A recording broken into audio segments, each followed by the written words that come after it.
Morning, Nigel. So what did you reckon to last night's FA Cup third round draw? The Stags away at Cheltenham Town. Yeah, could have been kinder. There was so many exciting draws coming out in the early part of the draw, and then to be left to the last two balls, and I was just hoping our friend Robbie Savage would just pull us out first, just so we could be at home, but not to be. But it's an opportunity again to get through to the fourth round. You get a championship club away and it's unlikely then you're going to get through. But we've got somebody in our own league, one of the better teams, but it gives us a chance. Back to league action tomorrow night. The Stags away at Cambridge United, high-flying outfit in Sky Bet League 2. Let's speak team news firstly in the Stags camp. Stephen McLaughlin and James Perch, Nigel. Have either of those got a chance for tomorrow? Stephen McLaughlin's very doubtful. He got a nasty whack on his ankle, so we're probably talking a week or two for him. And then James Perch will just assess him and see. Delighted with Ryan Sweeney stepping in and how well he did on Sunday.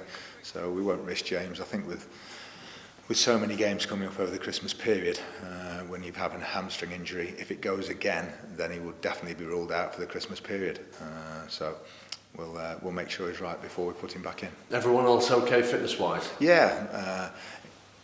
I think it's good. We've had a look at all the strikers now. They've all had parts of a game.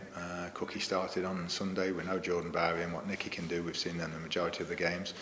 But Cookie and Jamie Reid haven't had much of a look in, so it was good for them both to get substantial minutes on Sunday, and both played the part in the victory.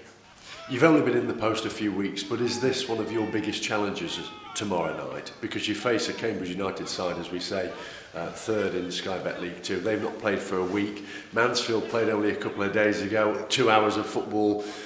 There's fans back in tomorrow night, all for the home side. All those factors in there suggest that it's going to be a real task for Mansfield. Brilliant. If as a footballer, if you like those sorts of challenges in the face of adversity and you want to go out there and get a result, like we did at Forest Green, and surprise everybody and Sunderland, then that's what you've got to do as a footballer. You've got to relish it. You can't think negatively and think, oh, look, it's all the supporters and all this back in and everything, and they're third in the league and we've just played. No. You go the other way and you go, right, everybody expects Cambridge to win this comfortably.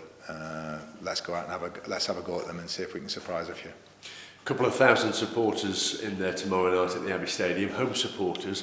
What difference could that make? We don't know. I think it's been that long now, 8-9 months without fans. I don't think anybody knows what difference it's going to make. The only thing, I think it will be an advantage for League 2 clubs and smaller clubs, because if they get 4,000 or 5,000 or whatever, it's about 50% of the crowd or something.